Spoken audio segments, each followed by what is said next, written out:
All right, let's go out to Los Angeles, where this game was a nonstop thrill ride. It really was. And I was laughing. I just chuckled there because I was actually thinking of you, Brinson, as that game ended, because I would imagine you would have some sort of tangential revenge game for Jared Goff going back to Los Angeles and beating the team that shares the stadium with the team that traded him to Detroit absolutely. for Matthew Stafford. Breach, I'll ask you.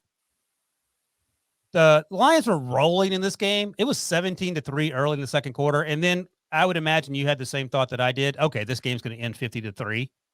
Nope. Oh, Justin Herbert quit throwing incompletions and skymailing the ball and started looking like Justin Herbert, who has 10 good fingers. I love the idea that his bat is the reason he's struggling with the consistency is because the finger on his throwing hand's broken, but whatever. He started playing better. Keenan Allen was doing Keenan Allen things without Josh Palmer. And, of course, Mike Williams is out. Quentin Johnson started making plays. What does this mean for the Lions, though? Because it feels like the Lions – and by the way, let me say this quickly because I mentioned this HQ about Dan Campbell. Dan Campbell, what I said when he was hired was I would run through a wall for him. I don't know if he can coach or not. Turns out in-game coaching, he's one of the best in the NFL.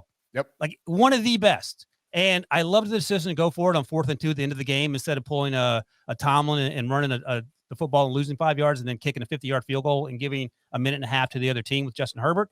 Goes for it, kicks the field goal as time expires. Another one of the Breach kick memories that happened in Week 10. So, Breach, I'll ask you, Lions are Super Bowl material, correct?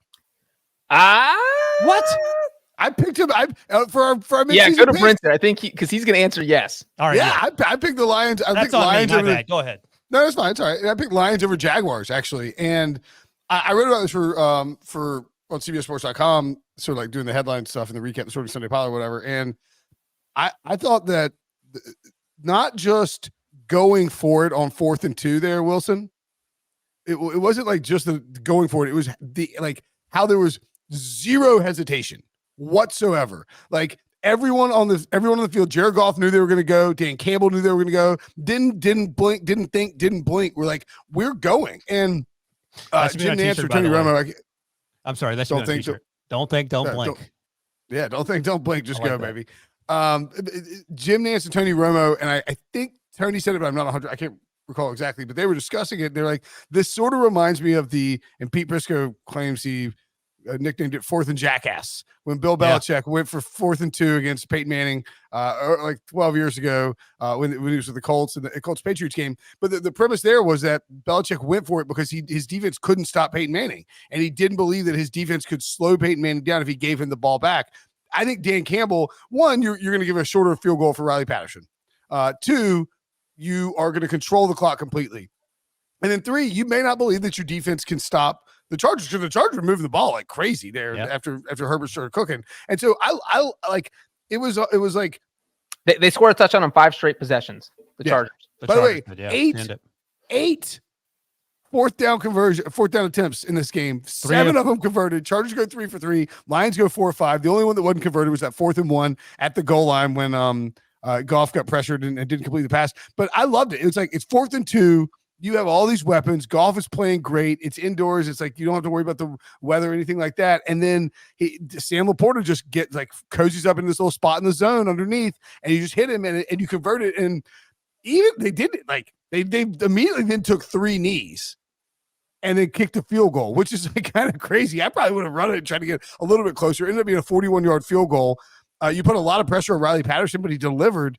I love this Lions team. This Lions team is the best thing. Like, well, we'll talk about Josh Dobbs in a minute, but like this Lions team might be the best thing about the NFL in 2023. The fact that they are good and their fans are going every game. LA, Tampa Bay, Boston, Baltimore. They don't care. They're showing up in droves everywhere and going nuts. It's like if NC State was good, we would all of us would travel to every game because you get to enjoy this like rare occasion of your football team being good. And so I think that like I love this Lions team. I love Dan Campbell.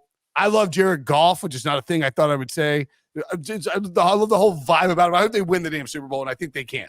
Everyone who's playing the drinking game where they drink, if for instance mentions NC State, go ahead, do that now. I was going to say that. That's crazy. All right, we're on the same page. I'll just say real quick on the Lions. I think they are a great team. I think they are going to end their playoff drought that dates all the way back to 1991. They are finally going to win a playoff game. I don't think they're going to go to the Super Bowl. I just feel like if we had Why can't they get out of the NFC? The NFC is like, yeah. Because here's the thing: is that I would, if the Lions play the Eagles, is this feline mascot jealousy of yours? Maybe, but that's not your business. Meow. But here's the thing: is that okay? So if the Lions play the Eagles, 49ers, or Cowboys on a neutral field next weekend, I don't think I would pick the Lions. We already saw them lose to the Seahawks. I think the Seahawks would be a coin toss with them.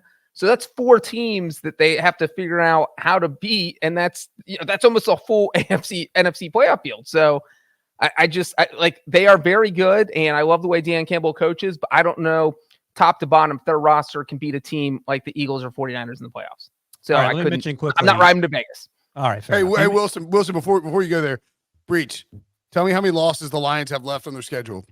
Home against the Bears. On the schedule? I'm going to read you the games. You tell me how many games they're going to lose. Home against the Bears. Home against the Packers. At the Saints. At the Bears. We got the Bears twice. Home against the Broncos. At the Vikings. At the Cowboys. Home against the Vikings. This might be, the Eagles are about to hit a tough stretch. The Lions, if they rip off these, like, sweep the Bears and sweep the Vikings, which is the Vikings are a fun story. We'll get to them. But, like, the Lions. Hey, let me ask you this. I'll put the over-under losses at 2.5. What are you taking? That's a good number. No, 1.5. I'm going way under. So there, you've answered your own question. Yeah, the point being is, I don't think it's crazy this team gets the 1 seed in the NFC. Yes, absolutely. And if that dude, and I'll tell you what, you talk about home field advantage. I know, like, the math and the analytics and all that aren't going to give it to Ford Field because of, like, the points and everything over the past few years. That place in a playoff game is going to be like outrageous. Like those they're basically turning into like Bills fans Jr. in Detroit with this success that this Lions team is having. Fun fact, an NFL playoff game has never been held at Ford Field because the Lions have not hosted one since it was built. Wrong. The Steelers played the Super Bowl there in 2005. Oh, that's not a playoff game. By the way, quickly, Tracy Wolfson, I was watching the post game from HQ. Tracy Wolfson talked to Jared Goff about the 4th down that you were talking about earlier, Brinson, and he said twice on air, he says, I don't know if I can say this, but Dan Campbell's got balls. That was ballsy. And Tracy just laughed, which is sort of funny. Number one. And number two, and Brinson, you talked about the fan base finally having a chance to enjoy success.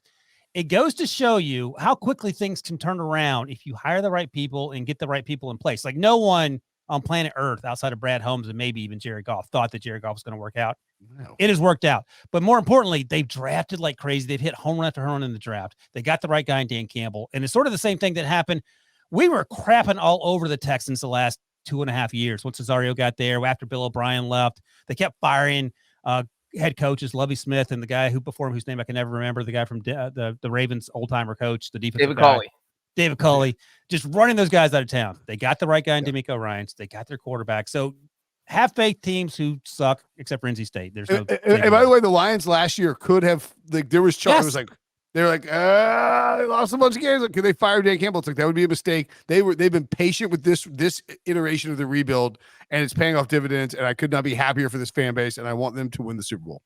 Yeah, and the Lions reeled off 8 or 9 wins or something crazy down the second half of last season, and it's leaked into this year. They are 15-4 in their last 19 games. The only team with a better record is the Chiefs, and there might be one other team that has just 3 losses. But that tells you how well they're playing, unless you're Breach, who thinks they're going to lose to Seattle in the first round of the playoffs.